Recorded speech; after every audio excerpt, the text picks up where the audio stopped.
Misa হত্যা মামলা যেটা খুবই আলোচিত সাম্প্রতিক মামলা, তারও সমস্ত রেফারেন্সের নথি সুপ্রিম কোর্টে চলে এসেছে। এ সম্পর্কে আপনাদেরকে আমি আগেই জানিয়েছিলাম এবং সেই অনুযায়ী আমরা আশা করছি হয়তো যে দ্রুত পেপার বুক সম্পন্ন হয়ে যাবে। দ্রুত পেপার বুক সম্পন্ন হয়ে গেলে আমরা প্রত্যাশা করতে পারি হয়তো যে রবিবারে এই তালিকার মধ্যে এই মামলাটিও আসতে পারে। এছাড়া অন্যান্য এই জাতীয় যে মামলা আছে সে মামলাগুলো যেভাবে আসবে সেগুলো আমরা শুনানি করব। আমাদের পক্ষ থেকে অ্যাটর্নি জেনারেল অফিসের যারা এই জাতীয় মামলার শুনানিতে অভিজ্ঞ তাদেরকে দিয়ে স্পেশাল টিম করে দেওয়া হয়েছে, আইনজীবীদের প্যানেল তৈরি করে দিয়েছি, যারা আজকের লিস্ট দেখে শুক্রবার এবং শনিবার দুদিন, বন্ধের দুদিন তারা মামলাতে পড়াশুনো করবেন, স্টাডি করবেন, আর্গুমেন্ট তৈরি করবেন, যাতে রোববার থেকে আমরা আদালতকে ইফেক্টিভলি আমরা এই মামলাগুলো পরিচালনা করতে পারি।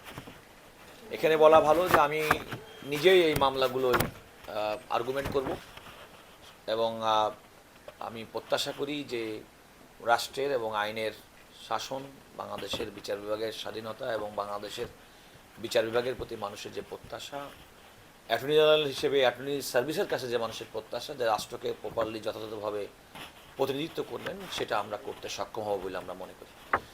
আমি কিন্তু রামিসা হত্যা মামলাটার আগেও তো নারী এবং শিশু নির্যাতন আইনের অন্যান্য যে মামলাগুলো পেন্ডিং আছে সে মামলাগুলো তো লিস্টে আসতে পারে, শুধুমাত্র রামিসা না। আমি বললাম কোনো এই আদালতে যে কোনো মামলা, যে মামলায় আসবে না কেন, সেই মামলার শুনানি করার জন্যেই রাষ্ট্রের পক্ষে অ্যাটর্নি জেনারেলের অফিস শুক্রবার এবং শনিবারের মধ্যে প্রয়োজনীয় প্রস্তুতি গ্রহণ করবে, যেন কোনো কারণে কোনো মামলার শুনানির ক্ষেত্রে কোনো বিলম্ব না ঘটে। দ্বিতীয়ত হচ্ছে, আমার পক্ষ থেকে সুস্পষ্ট ভাষায় আমাদের আইন কর্মকর্তাদেরকে বলে দিয়েছে এবং আমি নিজে, কোনো মামলায় আমাদের পক্ষ থেকে মুলতবি চাওয়া হবে না। আমাদের যে কোনো মামলায় মুলতবি চেয়ে মামলা বিলম্ব করার যে প্রবণতা অনেকের মধ্যে কাজ করে, এই ক্ষেত্রে আমাদের মধ্যে সেটি কাজ করবে না।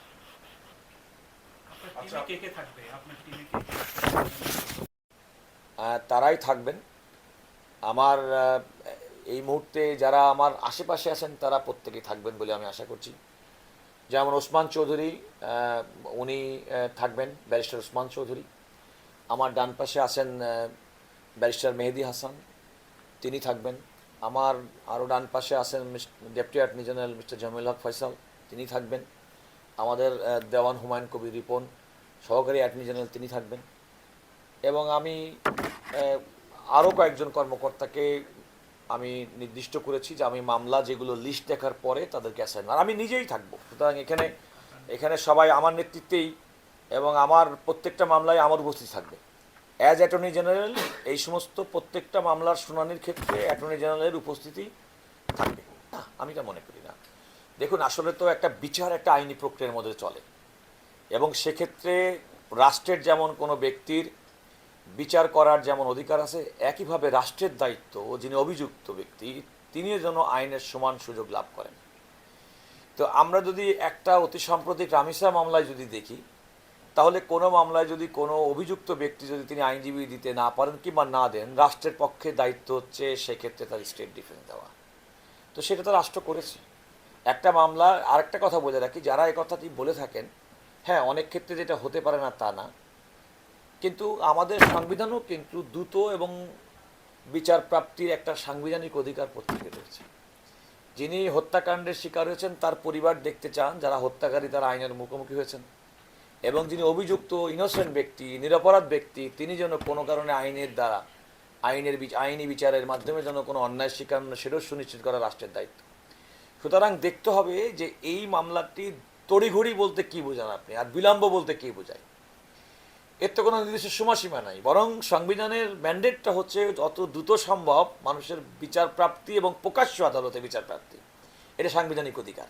এটা প্রকাশ্য আদালতে হয়েছে। একটা মামলা আসামি গ্রেপ্তার হয়েছে, তিনি ফৌজদারি কার্যবিধির 164 ধারা মোতাবেক তিনি আদালতের সামনে স্বীকারোক্তি দিয়েছেন, দোষ স্বীকার করেছেন, তাকে সাক্ষী এসেছে, তাকে সাক্ষীদের জেরা করার জন্য সুযোগ দেওয়া হয়েছে, তাকে এক্সামিন করা হয়েছে, পরীক্ষা করা হয়েছে। এই যে আইনি প্রক্রিয়া অন্যান্য সকল মামলার ক্ষেত্রে, সেই সমস্ত আইনি প্রক্রিয়া এই মামলা এবং যে সমস্ত মামলাগুলো নিয়ে আমরা এখন যাচ্ছে, এগুলো আইন অনুযায়ী পরিচালিত হয়েছে। সুতরাং আইন অনুযায়ী যদি আইনের সঠিক প্রয়োগ হয়, তাহলে তো কোনো ব্যক্তির ন্যায় বিচার থেকে বঞ্চিত হওয়ার কোনো সুযোগ নেই। আর যে আশঙ্কার কথা বললেন, এমন আশঙ্কা মানুষ যারা বলবেন যে খুব দ্রুত হয়েছে, তারা তো এই আশঙ্কাও ব্যক্ত করেন যে দীর্ঘসূত্রিতার কারণে মানুষ ন্যায় বিচার পাচ্ছে না। সুতরাং আপনি কোন দিকে যাবেন?